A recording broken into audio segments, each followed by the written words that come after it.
So, Brook Ziporyn, thanks very much for joining me on the Hermitix podcast. My pleasure to be here. Thank you for asking me. Well, actually, I should have said this before we started recording, but you'll like this, I think. I asked people who they want to see on the show, and four separate people said Brook Ziporyn. So it's quite a lot. Really? Yeah. And so here we are talking about I believe this is your most recent book, Experiments in Mystical Atheism, Godless Epiphanies from Taoism to Spinoza and Beyond. Published last year, University of Chicago Press, who were kind enough to send me a review copy, so a big thank you to them. This is a book that, in short, though I don't really want to pigeonhole it because there's a lot more going on stylistically, but it is a broadside against Western religion and philosophy in relation to our monotheistic and theistic bias on purpose in relation to meaning, with you sort of jumping back in time and reevaluating how we understand purpose and meaning in relation to belief in God from Plato. Now that sounds all, nice and wrapped up, but there also the figures of Spinoza, Nietzsche, and Bataille all play a key role in what the conclusions are after we move from an understanding of this purposive emphasis that we've had in philosophy since Western philosophy began. So, Brook, I think I've done your book some justice there. Tell us a little bit about yourself, what it is you do, and the origins of this experiment. Sure. Thanks. Well, I've been sort of the main focus of my research and my training is in Chinese philosophy. And so you have this Taoism wing in this book, but most of the type of topics that I normally cover in my publications are in the second long online appendix, where I do talk about Confucianism, Buddhism, Taoism in some depth with relation to this topic. But I'm now at the University of Chicago, formerly at Northwestern University. I was at National University of Singapore for a while, and in all those cases, Chinese philosophy, comparative philosophy, puts you sort of in between sort of position with respect to academic categories sometimes. So I've taught in philosophy departments, in religious studies departments, in area studies departments, a little less, but all those things. But mainly what I do is I've worked, most of my publications have been either on the Divinity School of Buddhism, and the Chinese School of Buddhism. I'm sure we'll maybe circle back to that, and early Taoism. But with these conversation partners, I also teach, I teach Spinoza, I teach Nietzsche, I teach sometimes Schopenhauer here in Chicago, maybe once a year, once every other year. I do the ethics. And I can talk about how that came back into my radar. Relation to Spinoza is actually a little bit unusual because my grandfather was an immigrant to the U.S. He had no formal education that I'm aware of, and it was English was his second language, as a kind of autodidact. But he was a self-proclaimed Spinozist. So we had this kind of in the family. I wouldn't say it was a prominent theme, but it was sort of a known quantity around the house when I was growing up. It wasn't something I had delved into. I'm bringing up Spinoza especially not only because of this personal connection, but because this particular book, I would say, was motivated by a return to Spinoza. As you can see, if you look at the book, it's actually the sort of centerpiece, takes up a lot of real estate in this book.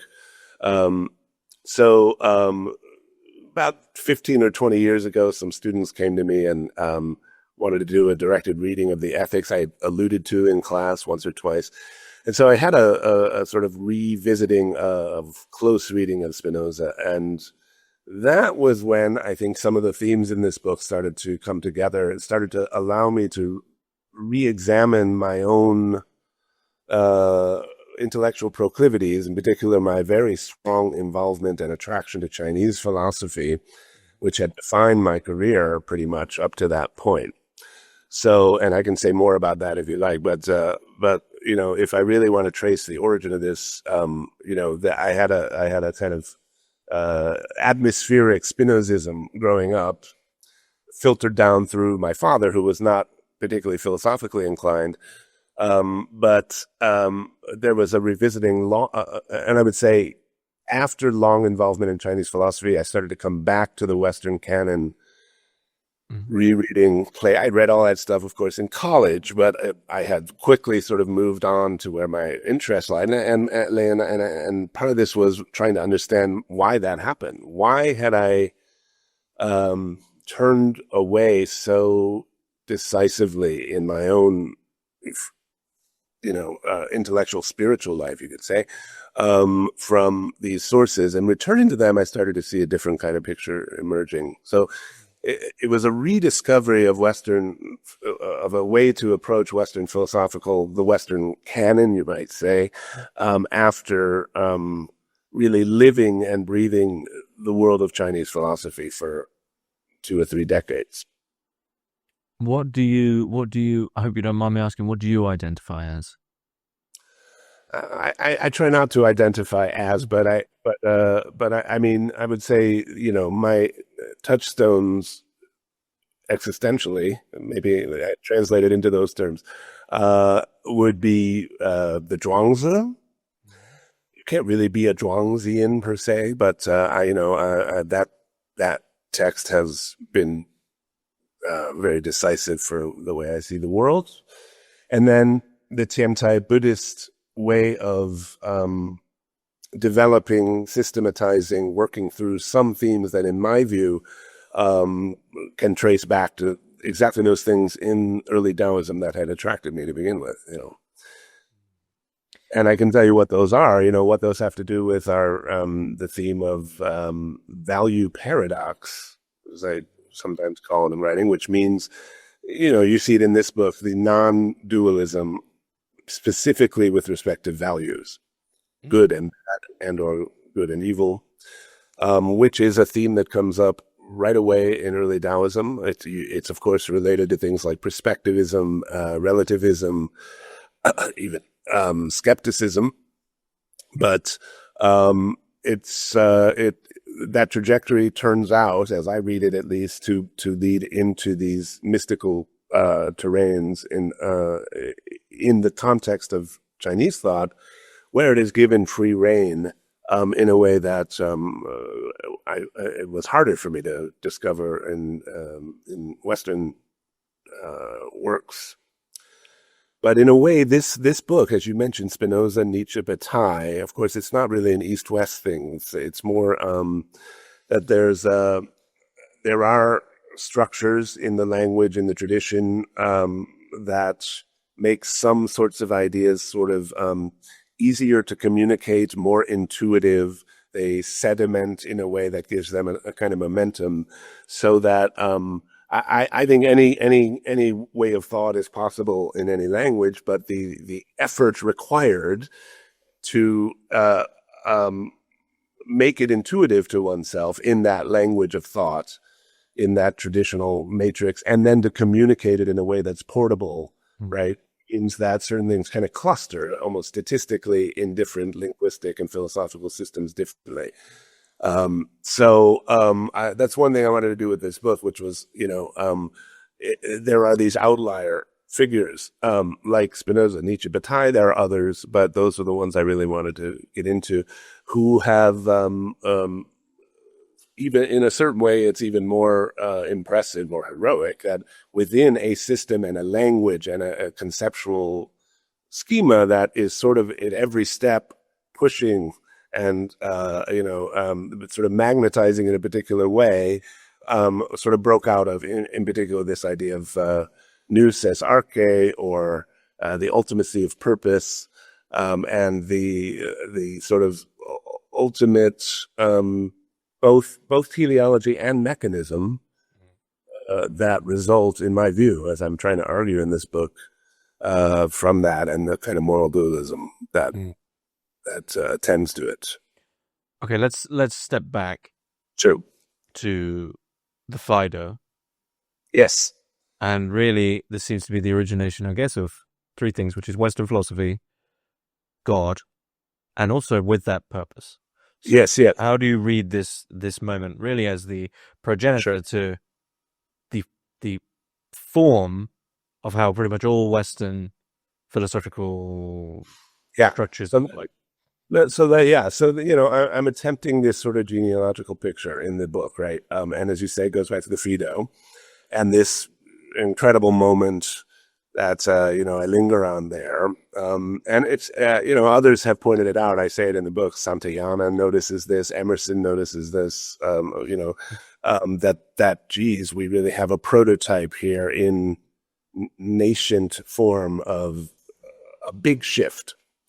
And so it's where Socrates is saying, I was in the marketplace and I heard some guy reading this book of Anaxagoras, and who said nous is arche. And I got really excited, says Socrates, right? I said, finally, this is the kind of explanation, right? The type of what would count as an explanation for me, as opposed to previous proposals about what could be the arche, the first principle, right? The origin of things, the ultimate explanation of things, you might say.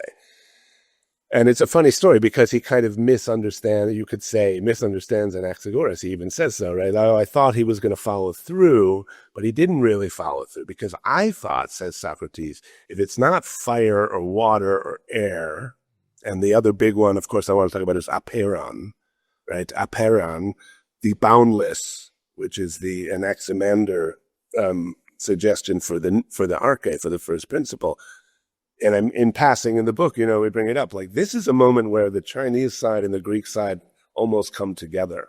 Mm-hmm. And one of the things that I see as happening in sort of this origin story of the monotheistic move is the anathematization of aperon, of the boundless, of the infinite.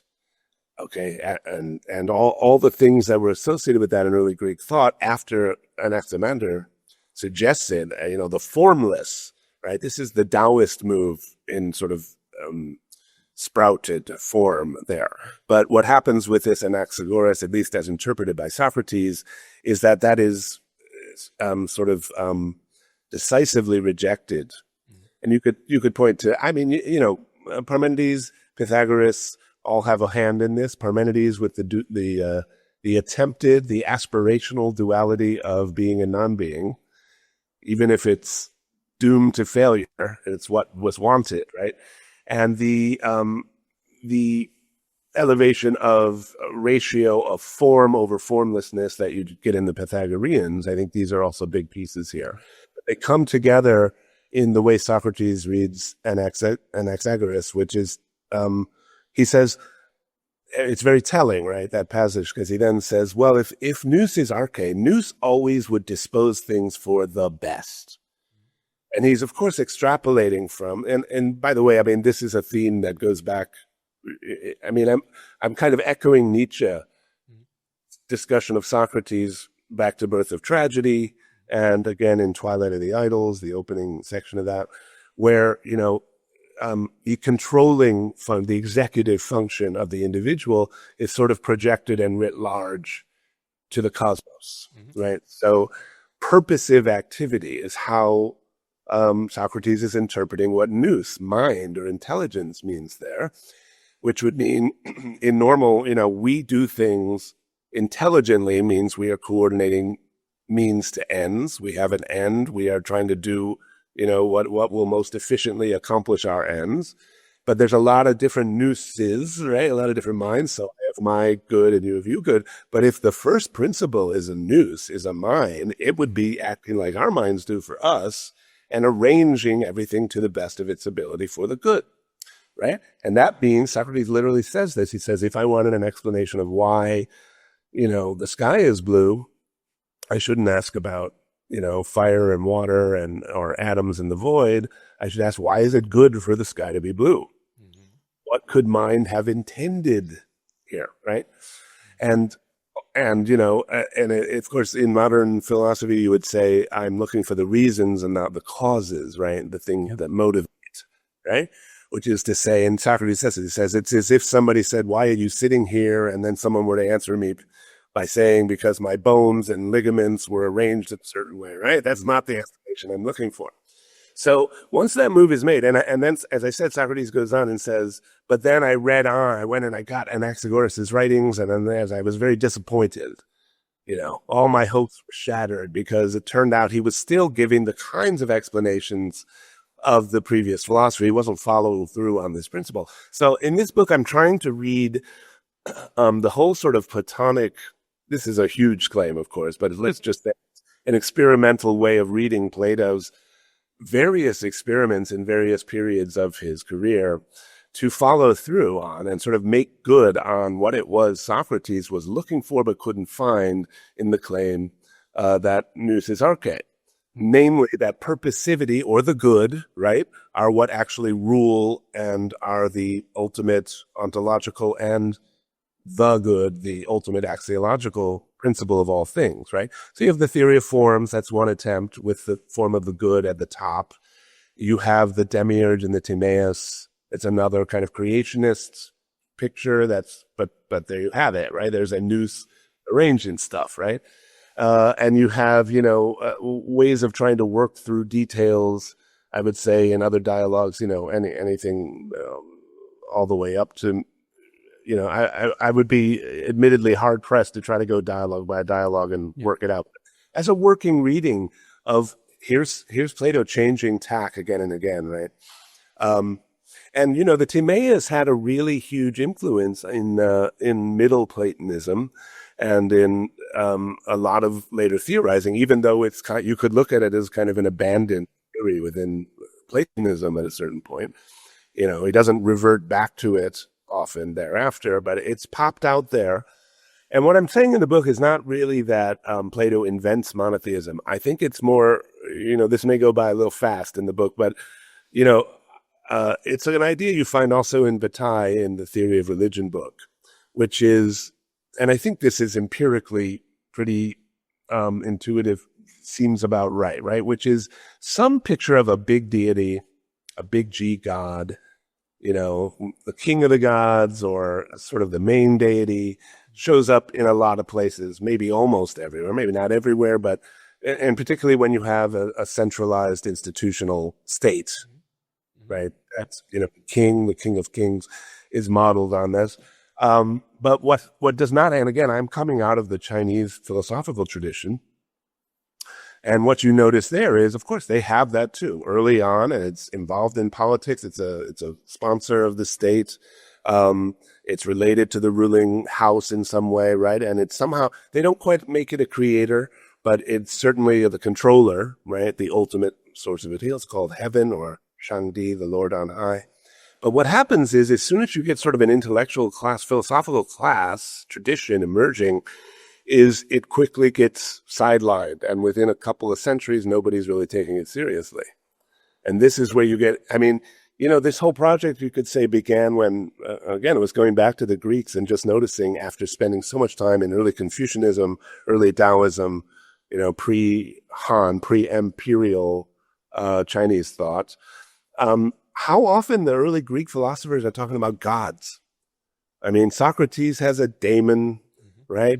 Hearing voices and listening to like this oral. And I had a little jokey way of talking about this. Like if you imagine, and all the pre-Socratic philosophers, right? The things are full of gods and that God told me, and they're which means a personal deity of some kind was somehow important. It really does not come up in early Chinese thoughts, right? And I don't notice how much it's just a given as something they're talking about. And in Greek tragedy too, right? They're always talking about the gods.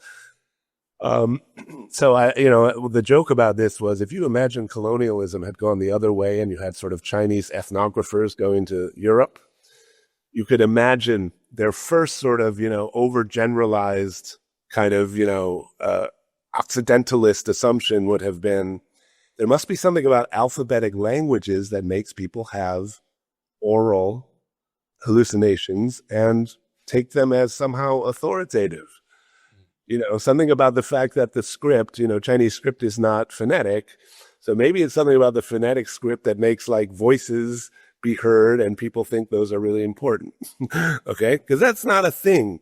But of course, it is a thing. It's a thing everywhere. And the next step on that joke is to say, and then you'd get more sophisticated second, third wave Occidentalists who would say, no, this is a class thing, which is to say, you do have shamans and people hearing voices in China and revelations and gods, lots of them. It's just that they were regarded as a lower class phenomenon. And so in the earliest records, no serious sort of thinker, no one who could actually read and write actually, ever mentions them or takes them seriously. You get a few centuries down in culture and literacy spreads, and you have, then suddenly you start to see them. And of course, they've always been there. And belief in God and the sort of controlling deity, heaven in that sense, I think is also always there. It's not really that Plato invents monotheism. It's that Plato invents a philosophical reason to take monotheism seriously. Mm-hmm. So philosophically seriously. And so, you have this odd phenomenon, of course, which is that you have the Hebrew Bible, you have this subjugated Hebrew people in the Roman Empire, and there was a certain interest in their weird religion, right? I always think it's kind of like how people in the West are like fascinated by Tibetan Buddhism now. Like, oh, they got something cool, but it's also got these weird rituals and their sort of traditional like hierarchies are built in. But if we could strip mine that and get the good parts out, right? And then we'd have and of course you end up with a Greek text, the New Testament, which basically brings in a way, however you choose to read it, right? There's some kind of hybrid Hebrew Hellenistic hybridization going on.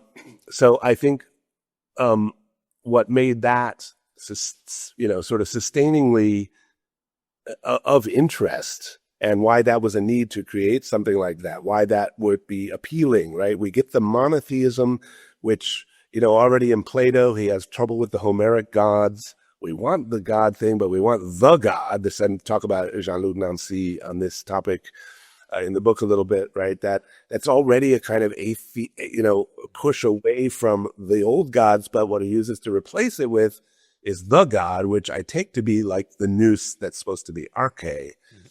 So when sort of Genesis meets Phaedo, you get the opportunity there to create something which can then fold into like a really sustained engagement with monotheism. And so the implicit point of contrast is, of course, that this never happened. I'm sorry, I'm babbling on a little bit, but let me just finish this historical piece, one more little piece of this, which I think is fascinating. There actually was a philosopher in early China who leaned heavily in to a kind of a monotheistic idea. You might say it's henotheistic, but I would say it's a pretty fine line in this case, and that's Mozi. You never hear about him, and that's significant because he's sort of the first philosopher after Confucius, and he's very rational in a certain way, right? He's even kind of utilitarian rational. It is kind of the first challenge to traditional mores. Confucius never gives you a reason why certain things are traditionally, why certain rituals are done. That's not how he operates. Mozi is the guy who says, why are we doing this? This is wasteful. This is harmful. This is bad. What we should do is have a standard of what's good and bad. And that standard is the will of heaven. Heaven, the one big deity. And you know what heaven wants? It wants us to universally love. Tian ai is the term, okay? And the Confucians have this sort of preference for their own family, which they, and for traditional affective ties and so on. But what you should have is a principle which has a criterion and has a source, right, which underwrites it. And also, very importantly, the Confucians don't believe in punishment. They don't believe that heaven punishes. But what we need also, of course, heaven, if it intended this, it would set up a system of punishments and rewards. So he was sort of like what Paul is to Christ. Yeah, or he was like Christ, or like Moses, or something you might even say. Because, I mean, they had this idea of heaven, right? But the Confucian reading of it was already sort of distancing it from a full-on anthropomorphic will of heaven, that, and particularly this reward and punishment. I don't need to go into the sort of sinological details of that too much, unless you want me to. But the point is, to me, that's sort of the normal development, right? That there'd be this traditional culture, just like Plato does in a way, right? He says, well, we have these myths about these gods, but they're not really so wholesome if we try to like rationally, comb through them. So let's, we're going to replace them with these new myths, and we're going to put them under the aegis of this nous as arche, let's say, in my hypothesis here, of some form, maybe in the forms, maybe in the demiurge, whatever. Then we'll have a better system, which is major reform, right, of traditional, and of course Socrates gets killed over it, right? You're going to really this real upheaval from the ground up. And that's that idea of revolution too, by the way, which is to say you can build, you just imagine in your mind what the good is using your reason, right? Is you're tapping into, or either you have a revelation or you have the light of reason or something that's going to tell you how the world should be, because there is a single way the world should be. And now you're going to figure out how to make that happen, right? Mm-hmm. It's an ends means coordination, right? So we have a bunch of this junk that's getting in the way. We'll get rid of that, and then we'll replace it with this other stuff, right? It's like the birth of technology in a way. Mm-hmm. So, but the fascinating thing that happens in China, and I'm not trying to, I don't know how to explain this historically, but just to note that is that you have a pushback from the Confucian side that wins. Okay. And so Moism is completely marginalized. It's almost like China got an inoculation of monotheism very early on. We're talking about 4th century BCE here. Okay. 5th, 4th century BCE. So, and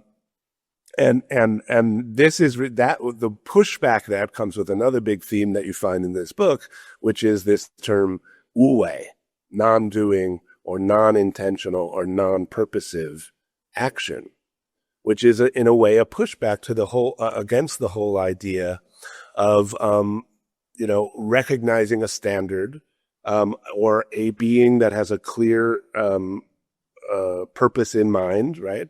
And then which is formulable as a thing that we should aim to. The very act of doing that deliberately, of intending it, of doing it purposively, is undermined or is critiqued. And I could tell, again, I don't want to take up too much time on this, but there's a Confucian move there. But then what happens, in my way of reading early Chinese thought, is that the wu-wei idea, which starts out as a defense of Confucian ritual against the Taoist idea of positive statute law, including divine law, okay, in favor of a kind of, what would you say, precedent law, common law, a law that's not formulated, but is embedded in practices that have no origin, right? That have no enforcer, right? That's just how you do it. Right? They couldn't, because otherwise they would betray the very principles are built on. Right. That's right. So the roots of it is a move like that. It's actually an anti-theistic move, in my view, right? And then the Taoists, of course, take it a step further, and they say to the Confucians, basically, you say you're not doing it deliberately, but in the final analysis, if things don't work out spontaneously the way you want them to, then you come in with your police. Okay.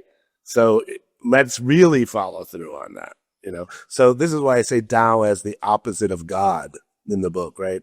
It's that little trajectory that began as a pushback against, I think, the kind of normal development of a rationalizing and teleologically oriented picture of the world, and therefore of society. And with it comes this sort of you punish or reward. I'm arguing a certain dualistic premise is enforced by that. You have this funny move, which was probably just motivated by sectarian politics when the Confucians come back at the Moas. But I'm talking about Mencius, for those of you who are interested. So when Mencius does that, he opens a little rift, and then you get this special non-theistic development in Chinese philosophy that dominates for the next 2,000 years. So it was from there, right, that going back to look at the Western, so then the gap between Plato and Aristotle, for example, suddenly seems almost insignificant, right? One of the online supplements to this book is called, Aristotle out of the frying pan into the fire, because, the idea is Yeah, you don't know the creator, you don't know the beginning of the universe, but you still have this God, even a God who doesn't care about us, right? But the God still has the really basic function of God, which is to provide purpose and a single unifying purpose. And that means a notion of what unity is that is completely restructured according to the requirements of purpose of unity. You don't see purpose, the very notion of purpose existing without an implicit agreement that there is unity? No, the other way around. I want to say that purpose provides a certain kind of unity, has a certain notion of unity. There are other kinds of oneness, unity, right? And for you, it assumes it, though. You couldn't just have purpose without. Well, what I think is that it's kind of usurping the idea of oneness and molding it in a particular way. So I call it an exclusive oneness, right? Which is to say all parts are unified in terms of their relation to the purpose, right? And they are given their value and indeed, I would say, their sort of functional identity through that relation. There's another kind. There are other ways to think about unity that are not purposive, which I think are foreclosed when purposivity is made ultimate and is made the ultimate standard of all the categories that are derived from it. If you see what I mean. So I don't think there can be purpose without unity, but it's a very particular kind of unity. And of course, there can be various purposes, right? But each purpose will unify means under an end. And that is a specific way of unification. There are other ways.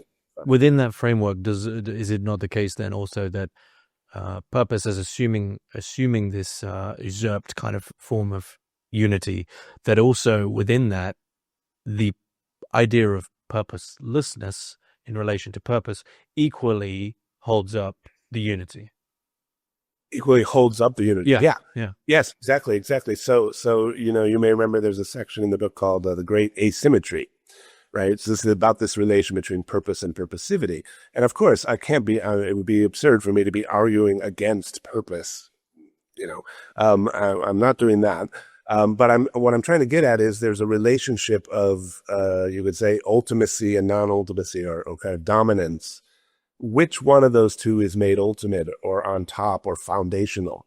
So yes, I think to your question, when purpose is made the ultimate principle, that means even apparent purposelessness must be either excluded or somehow made into a tool in the hands of purpose. Right. So if you really have a robust monotheism, you're going to say, well, there's nothing that's purposeless. Some things appear purposeless to you because you're finite and you don't get it, but it's all really, there is a purpose. So let it be purposeless or look purposive to you is fine.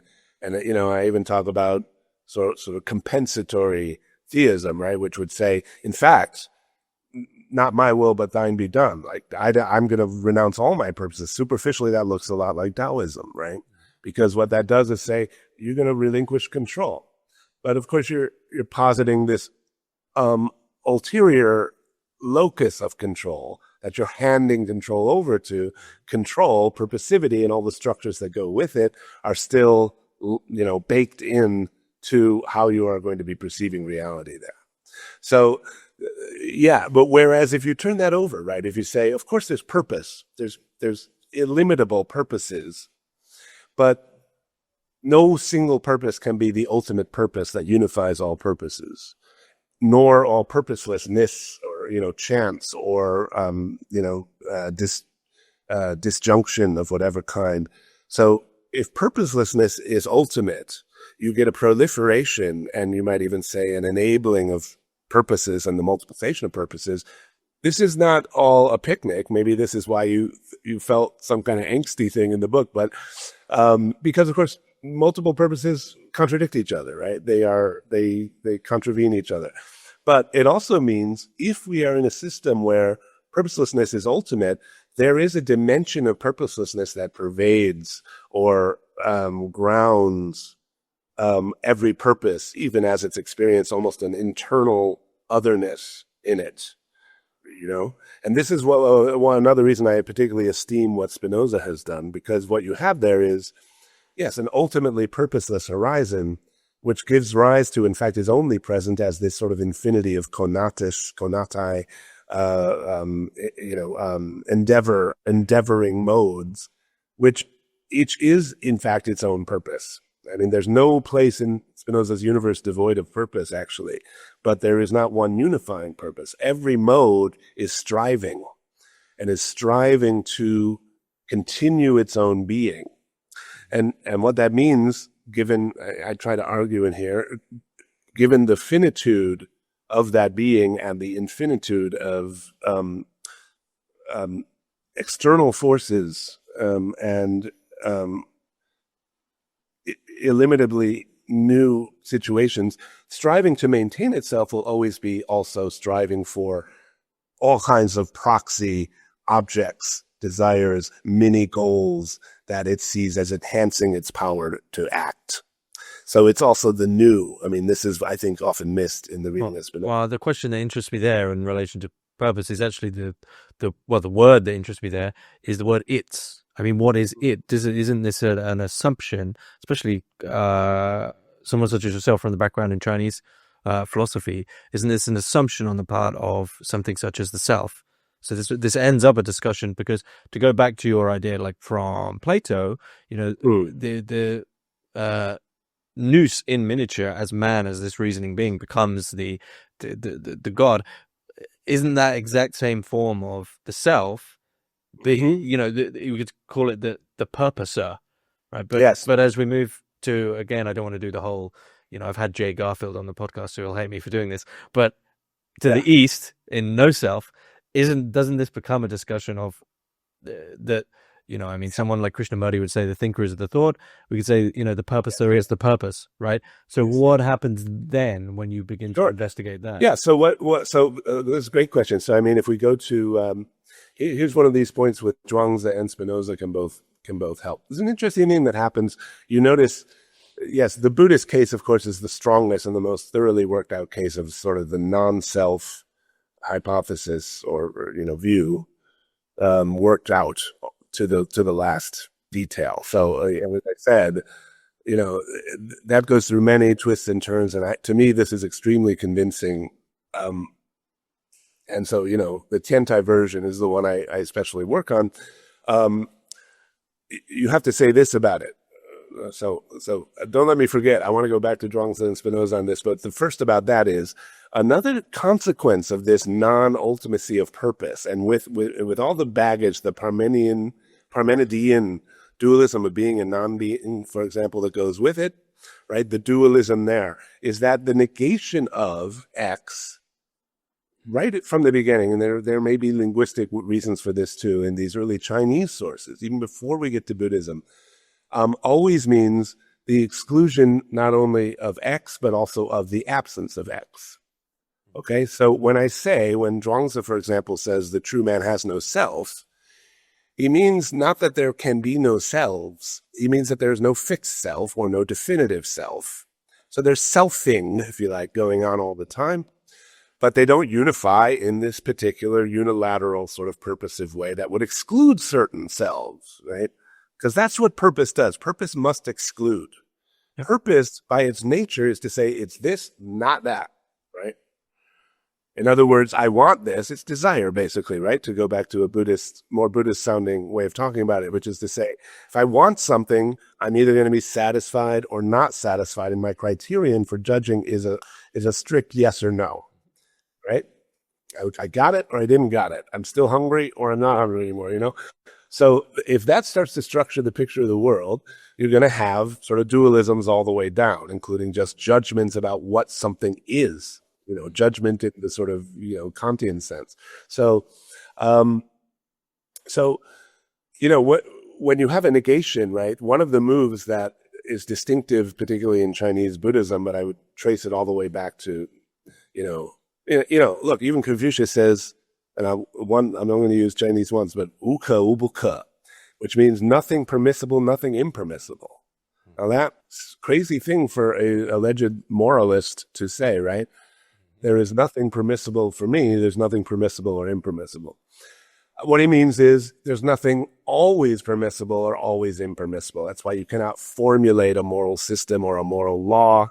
It is this, again, this is a Confucian thing timeliness as the virtue, as it were.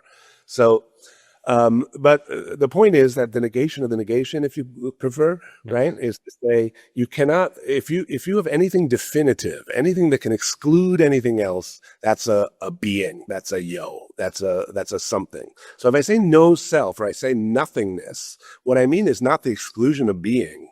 It can't be that. Mm-hmm. No. It'd just be a being, right? And this is what Parmenides is struggling with. Well, an exclusion of being, it just wouldn't.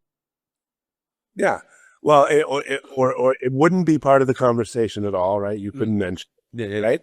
Or, but at the same time, if it succeeds in excluding something, what I'm trying to claim here is that the very definition of being something is simply to exclude something else.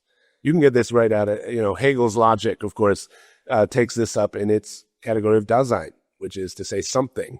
A determinate being is just a being that, or Spinoza, determination is negation, right? So to be determinate is to exclude. Yep. Yeah. So maybe, but we've got a couple of things written down, but we'll. Okay. Right. I mean, there's the self-determination question. I sometimes get about this one, but anyway, the point is, though, nothingness or purposelessness cannot be the exclusion of purpose, and nothingness cannot be the exclusion of being, because that would just make it another being. That, in any case, is the way the thought sort of naturally, intuitively will go in these Chinese systems. So, as soon as Buddhism comes into China, you have this guy, Song Zhao, who says formlessness, marklessness, cannot be taken as marklessness because that would make it a mark. Yeah? Mm-hmm. It'd be something in particular. That's all, a determination, right?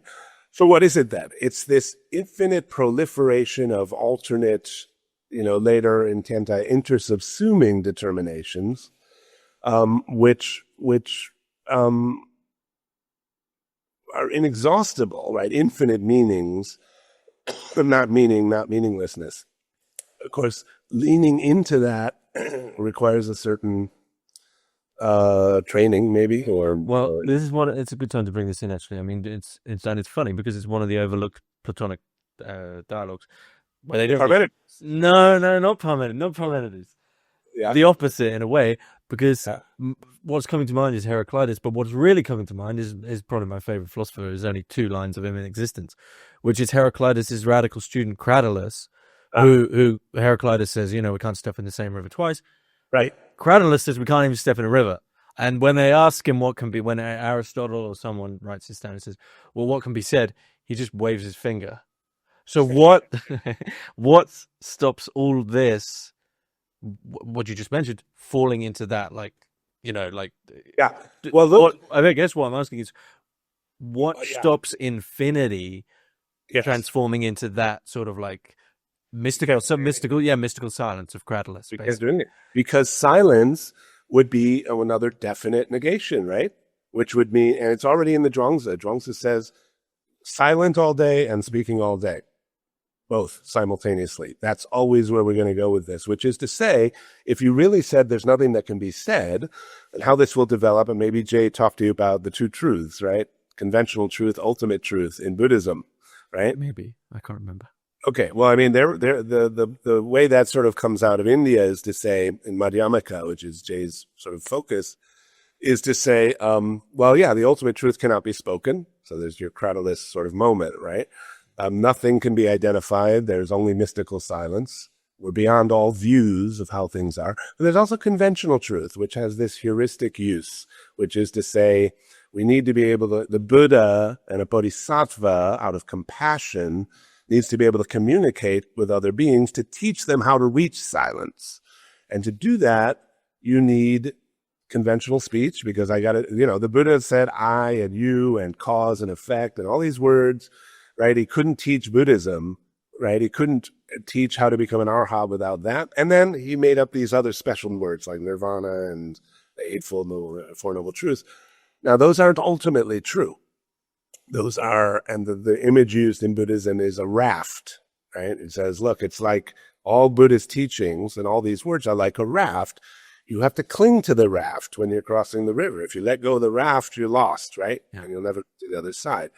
So that's where you have your dualisms, your yes and no, right? You do this, you don't do that. So you have all your ethics, you have all your monastic codes, right? And you contemplate in this way, not that way, etc. Right? But what's the point of all that? What justifies all that? What is its raison d'etre? Is to get rid of it. Yeah, when you get to the other side, you realize you were always on that side. And you throw away the raft, right? Well, it probably wasn't, right? It never was. Well, if you're really Madhyamikan, you'll say, well, there was no raft. That's right. There was no raft. But you need to think there's a raft to get to the point where you see there's no raft. And that means you need language, and you need thinking, and you need like even dualism. And one thing it may not be in the body of the book now, but that's another one of these reverse structure things, right? You see that in Buddhism. You use dualism to get to non-dualism. And interestingly, I see that as reversed in the monotheist, including the negative theologians, including the Gospels, where you will see non-dualism, love, openness, acceptance, non-judgment, used as a means to get to dualism, judgment, last judgment, final division of the sheep and goats. So exactly reverse structures. You can look at them both and say, well, they all both have a dualistic side and a non-dualistic side, but they're structured in reverse ways, right? And so, if the ultimate is judgment, if the ultimate is purpose, if the ultimate is the good to the exclusion of the bad, right? Which it is insofar as it is determinate at all. And I grant you, Plato struggles with that, right? Even, what is the determinability of the good, even in the Republic? And, I spent a lot of time in the book on Plotinus, a little bit unfashionably maybe, but I really think that's the moment when you see I still think it doesn't succeed completely, but it's the first moment where you have the ineffable, the first ultimate principle by working through purpose, through the forms, and even exacerbating that kind of oneness to its kind of dialectical reversal into the ineffable one, right? Yeah. That's another big topic. I've got it written down. You wanted to mention Zhuangzi and Spinoza. Yes, thank you. So there's another thing that's interesting. So that's the Buddhist case. And I was going to say, when that gets into China and into Tiantai, they will say, that's exactly right, that raft structure applies not just to one type of purpose, right? So your strict Buddhist monastic practice and your everyday conventional speech, which we need to communicate, but given the bodhisattva vow, which is to say I have to save all sentient beings, and I have to learn how all of them think, and I have to learn how to communicate with all of them. I need to learn every possible language and every type of obsession and weirdness, right? So I need not just one type of dualism, I need a billion types of dualisms, right? And then, as you say, the Madhyamaka point, which is there's really no difference between what is beyond them and what is in them. Then it's the intersubsumption of all those alternate types of discriminations and discernments and thinkings, which becomes the other shore. The other shore, I like to say, is no longer the renunciation of the raft. It's a raft factory, or it's a bridge to every other raft. That's where you get on your raft, including your original raft. Is that infinite? Yeah. Infinite. Because there's infinite sentient beings. Every single sentient being has its own obsessions, its own way of structuring the universe. And part of the compassion of the Bodhisattva is to learn how to sort of inhabit those, transform into them, and from within manifest the self-negation which structures them, which makes them possible, their beyondness of themselves, which is their intrinsic relation to an outside, so that the outside is internal to them, Now, where's that outside? It's not the outside of everything like silence. That's just one position now. But every other position. When I said silence, I was referring to the impossible, the impossible. I know. This is an adjustment that I would say Tiantai does to Madhyamaka, which it says, well, that place beyond all views, Madhyamaka always, Indian Buddhist school, right, that Tiantai inherits, will always say, well, we have no view. I have no view. There's only the silence of the sage, okay? But I reject all your views, and I will show how all your views are contradictory. In Tiantai, they will say, that's a view. because all it takes to be a view is to be different from some other view. Yeah. And if you're different from all other views, it's a view. No problem. And so your so-called nirvana is still a conditioned state. It requires the exclusion of something.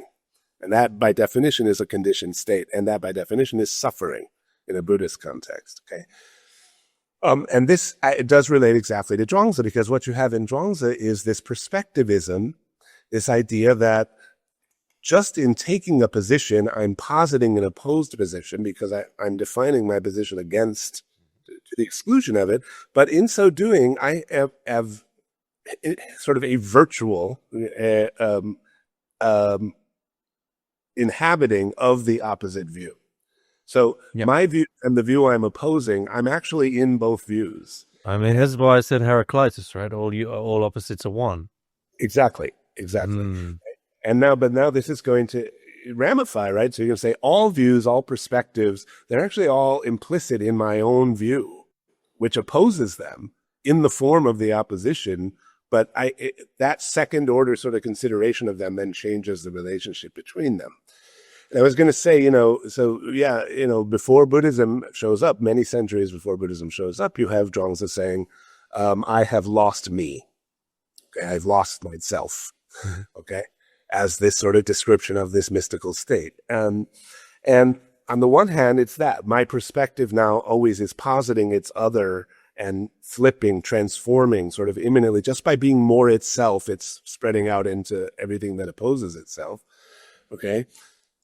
And interestingly, that's Zhuangzi, right? He's sort of, the vanguard of thinking through this problem from the point of view of perspectives. But he asks the question, he says, look, I have all these organs. The early Chinese, they thought the mind was the heart, right? So they use the word, it's the same word, heart, mind. Like in the West, we have this something similar. So that's where thinking took place. And he was saying, well, you're telling me that, I should be guided by my nous. Yeah. My knowledge. That's one organ among a bunch of organs. Every organ has its own thing it wants, right? So which one is in charge? Which one should I feel closest to? Or should they take turns being in charge, he actually suggests, right? And even among like the early Chinese sort of Taoist adjacent so-called hedonists or egoists, they won't say, you do what yourself wants. They'll say, your eyes want certain things. So let your eyes get what they want, and your ears want certain things, right? These organs each have their own impulses, you might say, right? And they're not one consistent, they're not organized into a unity under a goal or one leader that controls them, right? Confucians would say they are, even though they would say it's not a coercive controller, it's an inspiring leader of the heart who we all want to rally behind, so we're unified. But the Taoists adjacent will say there's no reason to think that. Okay, so so there's multiple selves even in the self. And of course, Buddhists like this too when they come in, because they will say you can analyze your body into its elements, into its parts, and you can analyze your mental processes into these various components, right? And wherever you see a unity, there's actually a multiplicity. So it's sort of like an inverted Phaedrian chariot, to go back to Plato. Yeah, precisely, exactly. Why is unity, and this is a great point of comparison to even Advaita Vedanta, right? Because the idea there is unity is the reality, multiplicity is the illusion, right? And you could say that already Buddhism is moving in the opposite direction, saying, no, unity is always the illusion. Multiplicity is the reality. And as they go further, they'll say, even the diversity between multiplicity and unity is an illusion as much as the unity between the two would be. Okay, that's when you get into the real Tentai stuff. And so I was going to say Spinoza too, because Spinoza, if you look at the part 2 of the Ethics, there's the part that the German idealists, who, much as they loved Spinoza for a brief period, never could get along with, which was the so-called physicalist digression, where he's starting to talk about the body as a system of kind of wheels within wheels, right? Organs within organs, parts within parts, ratios within ratios. with a ratio of motion and rest, right? I talk about it a fair amount in this book. But the point of that is that, yes, the panpsychism, such as it is in Spinoza, is such that, of course, it is true that your liver has its own conatus, has its own striving to be a liver, to continue being a liver. It has its own life, as it were, and every cell in your body has its own life, and they all have different goals. But at the same time, he's devised a way in this very, you might say, crude physicalist way to say, but there's a way in which things can work together under certain conditions where, although they have these various goals individually, because what it is to be an entity is not to be a substance, because there's only one substance in Spinoza, so any determinate being is not a substance, right? Because God is indeterminate, superdeterminate, you could say. So in that case, I can be many things at once, right? What it is to add up to a certain ratio of motion and rest, to use the physicalist language. There are a million different ways I can reach the sum of 724, right? It can be 24 plus 700 or 23 plus 701, right? So the parts can be different, but the sum, the ratio, the relation can remain the same. And this means all these different diverse sorts of purposes and wills, because the essence of an existing thing in Spinoza is its conatus, or the existing essence of the thing, which is its striving.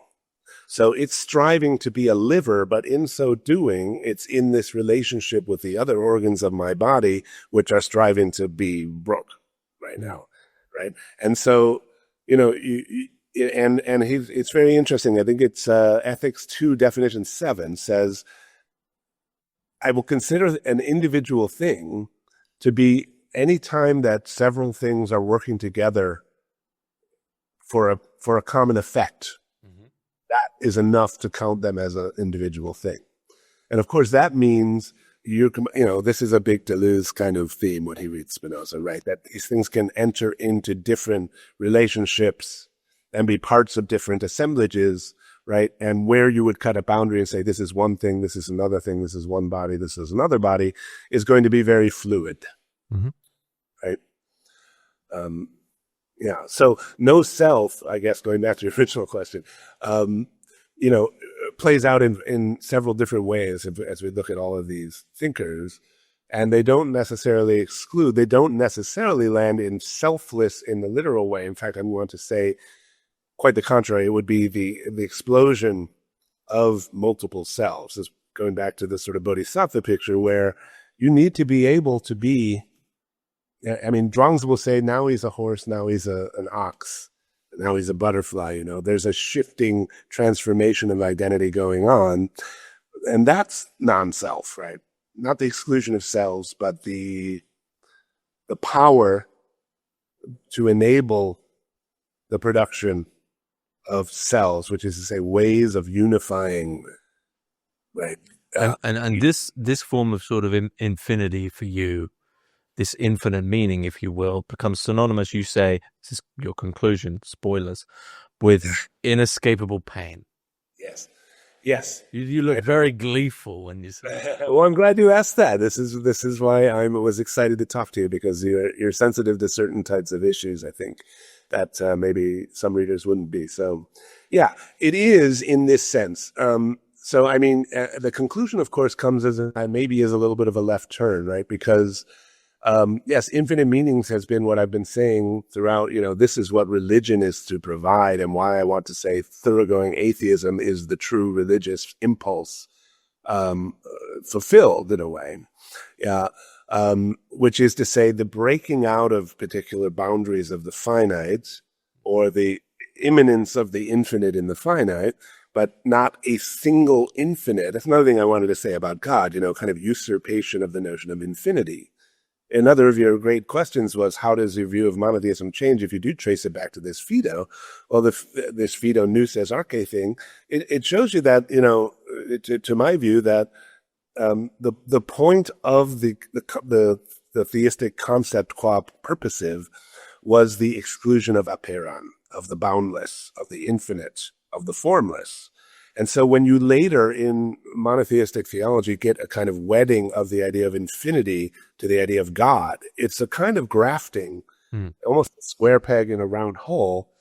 But what happens, of course, is that it changes the notion of infinity into a purposive kind of infinity, which means infinite time, but time qua purposive time. Eternity now understood like that, right? Eschatological eternity somehow.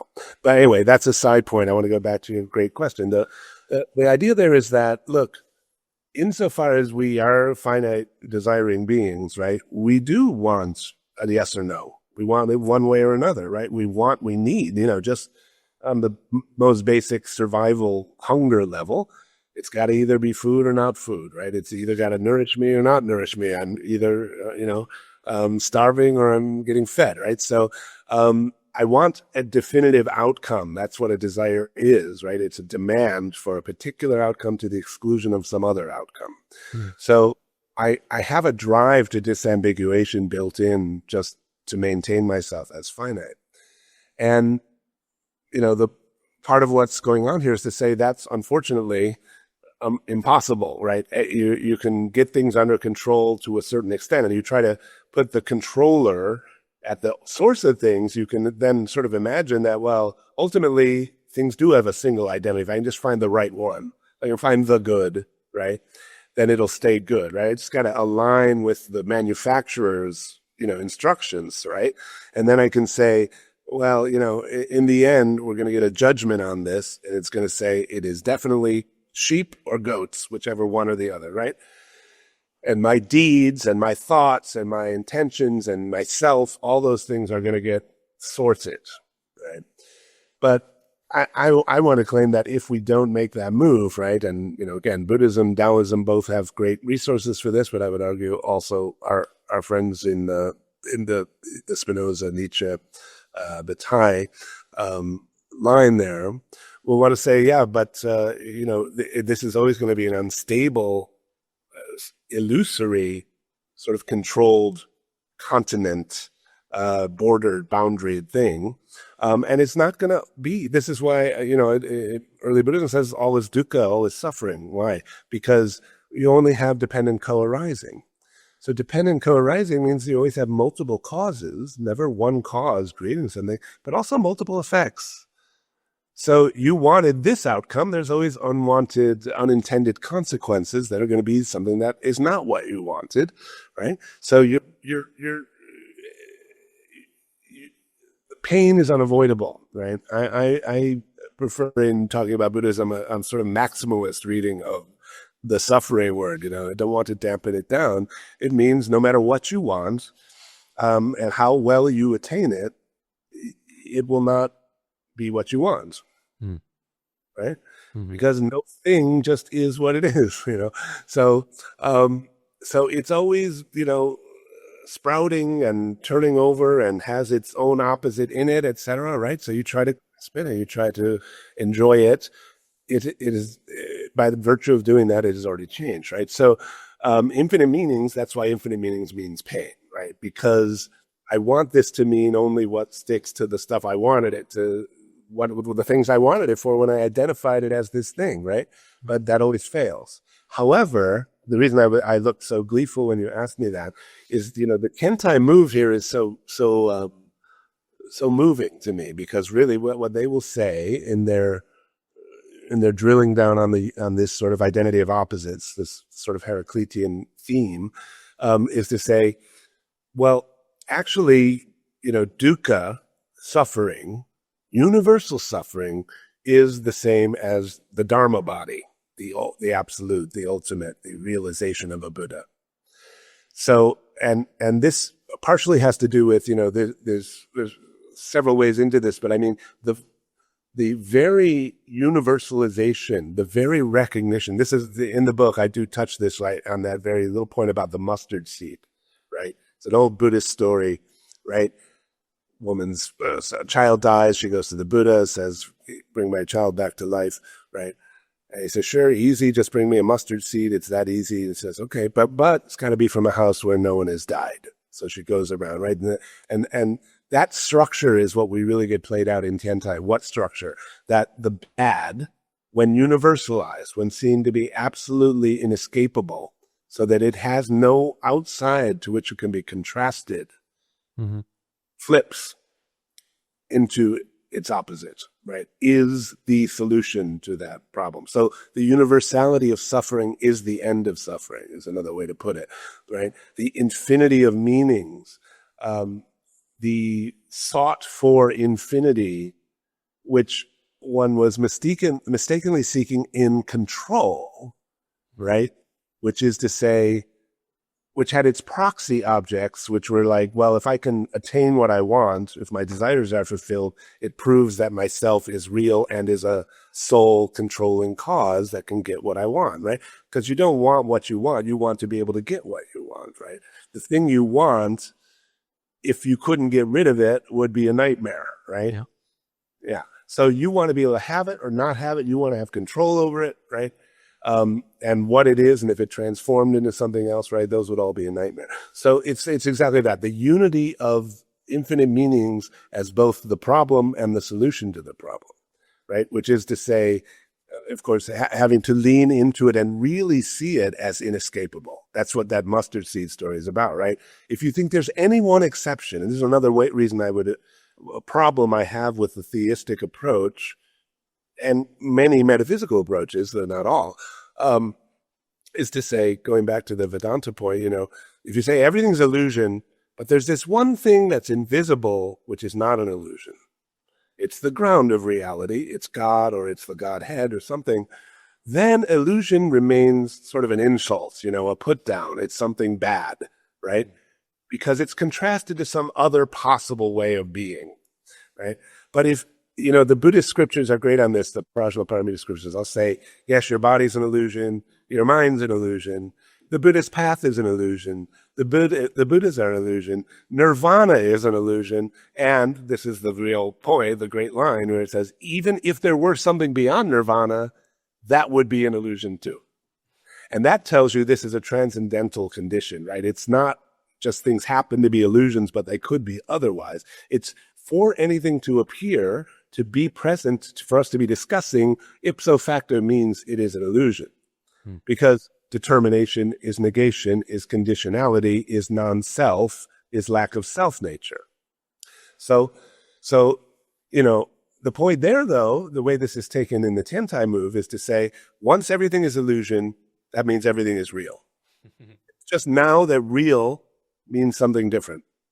It means intersubsumption. It means infinite meanings. It means the cup is at the same time not a cup, and that's why it's a cup, to quote the Diamond Sutra, or paraphrase the Diamond Sutra, right? Which is to say, it's not a put down. It's not something that could be transcended or left behind. That things are always going to be slipping out of your grasp and meaning more than you wanted them to mean or could foresee them meaning. That's what it is, even to mean anything, right? It's even to have one meaning, going back to Zhuangzi again, is to have posited these infinite meanings that you can't keep out. So that's sort of the point of that. It kind of came at the tail end of that book, but that's what was what I had in mind. Is there anything you want to add about your book? We got through the crux of my questions pretty quick. There's a lot more in there, obviously, but I feel you've done the foundation there pretty thoroughly. Is there anything you'd like to add? No, not really. I mean, I think we got to a lot of key stuff, at least in passing. I mean, no reason to, do all the spoilers now, right? No, not at all. And I mean, I did say in my notes, who are you trying to piss off? So, I mean, what do you want people to take from this book? I liked your question. Yeah, who am I trying to piss off? I don't know, though. I mean, as I said to you in the email, I was pleased, but also surprised that was the way you took it. I don't know if I was trying to piss off anybody. I think I did. the motivation for writing a book, it comes through in this is a much abbreviated and much less personal version of the preface than I had originally had in there. This one is already a little cringy, but the old one was much more cringy. And one of the things I say in there was, one way I think about writing a book like this is you're kind of writing the book you wish your younger self had been able to encounter when very troubled by some of these things, right? It's kind of an it gets better thing, right? So, and that's, if you want, there's a bodhisattva thought about that maybe, but it's more just a drive, right? It's just like, gosh, as I was reading this, that opening trope is to say, here's someone who said, I've always hated the idea of God, but it's not for like the usual reasons that I don't like religion or I don't like, non-empirical, non-scientific speculation. Quite the contrary. So what is it about that specific idea? Is it that I'm just an evil sinner and I'm trying to avoid my judge? Or is it, could be, right? Maybe you got to consider all these things. So that's what the book was. It's like, okay, I want to see if is there anything philosophically substantive in this intuition. And of course, I want to say, I recognize not everybody feels that way, right? And but I feel like there probably are some others, my younger self, who are puzzled by the fact, like, it's not that I think it's true or untrue. Even if it's true, I still hate it, okay? I would still be horrified and disgusted if God existed. Okay, so why? Right? What is it about the idea that the world was created to a single purpose and is in some ultimate control, is in good hands, that would distress me so much, even if I was one of the good ones who got saved, So that's what it was. So I mean, that was a real thing that I experienced as a younger person. But as I said, it wasn't until I kind of had been in, and it's what attracted me to the non-theistic world of Chinese philosophy. I didn't think of it that way at the time. I didn't know that was sort of, part of that picture until I went back to Spinoza and then went back to Plato. And I was like, oh, right. There's nothing like this in the Chinese side. And this is every third page. There's some God thing happening. What's going on here? Why does that matter? Maybe, and then someone goes, oh, no, I don't mean a personal God. I just mean like, the ground of being or something like that. And, and I'm still feeling like a negative theologian, an apophatic sort of mystical theology, pseudo-Dionysius or something. It's still sticking in my craw somehow, So it was an attempt to try to understand if there really was something more than just, juvenile peevishness, anti-authoritarianism or sinner, denialism or something. And philosophically, since it had guided so many of my interests, it seemed to me now in retrospect, what's really at stake in this? Why would it matter? Like, you could do the whole same system, but then you say it's all created by God. Why does that completely drain it of value for me? And the Wu-Wei idea in starting, sprouting in Confucianism, but really developing in Taoism, and then taking this sort of really magnified form in Chinese Buddhism. That's that's sort of the kernel of the issue for me. It seems this purpose problem. And, I could try to analyze there are psychological, personal reasons why that matters so much to me. But I also think that gives me a vantage point to look at the history of philosophy and certain figures and, pull from them certain connections and implications. So I think it's that. It would be to provide, and I say at the beginning of the book too, also, if you're a committed theist, one thing the book maybe can give you a little sense of how the other half lives, right? Like, what's it like on the other side of the aisle, which I imagine if I were on your side of the aisle, I would think, what? It's totally incomprehensible, right? What? Why wouldn't you want something so great as like the best entity in the world being in control of everything? Right. So, and it's control, per se, right? That is the issue there. But I want to say, yeah, it could be useful to that kind of person, but it also be useful to the kind of person that I may have been sort of unconsciously, uh, I would say I have a very strong religious impulse, I have a very strong mystical impulse, and I did as a young person too, but everywhere the God idea comes up, it's like a brick wall. It's like cold water splashes on the whole, right? So, I wanted to understand that and maybe help other people, if there are any, I assume there are, who have similar dispositions, to have a sort of map to get through that and to comprehend that. Well, I think you succeeded, and it's one of the best books I've read this year.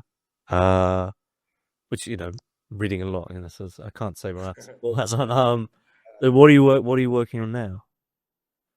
I'm working on a thing about consciousness and time. So over this summer, I had the opportunity to something completely out of the blue interact with sort of neuroscientist type people and AI people, totally outside my wheelhouse, I must tell you. Not by design, it just happened. And it gave me, drove me back to an old project, which is about time and death and perception that is going to be hard to publish because of the way it's written. But I think now that maybe I might try to revitalize that one. Okay. Death, time, perception. Oh, the alternate title for that is going to be Against Being Here Now. You don't like Ram Dass? I love Ram Dass, but I'm just, I mean, it'll turn out that being here now and not being here now are not two different things. Okay. Well, I can be here now, Huh? You can't not be here now, no matter how not here now you are. That's a way of being here now, Uh-huh. And so it goes back, applied temporally to that thing about perspectives. You can't be in a moment without being in other moments. The way a moment is constituted. So, I mean, the pressure of, I'm not just going for a specious presence, sort of William James way. I want to say the absolute separation of moments and the inseparability of moments are going to have to be thought as synonyms somehow. And in fact, I think that's what lived time really is like. So I recently taught a thing on Bergson, but I also often teach Dogen, you may know, who wrote, to me, a great Tendai-based. The true Dharma of the... Yeah, Treasury of the True Dharma. Sorry. This one. And being time, Uji, that fascicle. That is sort of touchstone for this. We'll see. I don't know. It's not written like a normal. It's not quite as off the charts as your book, your Nicola, but it's a little. It'll be a little hard to swallow as an academic book. Okay, a good in between. Do you have I'll link. Obviously, put links for Experiments Mystical Atheism in the description below. But do you have a postal site that people can? Oh yeah. Definitely. I can send that to you. It's Mortuitivities, which is a neologism, but it's spelled like it sounds. But I'll send you a link. And again, there's a lot of free online material supplements to this book. A little more out there sometimes, and maybe a little more controversial pieces, and then all the East Asian stuff is packed into one of those. So people don't have to buy the book if they want to just read that stuff. Just click.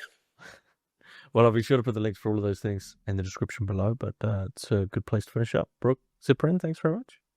All right. Thank you so much for having me, James. It's a pleasure to meet you.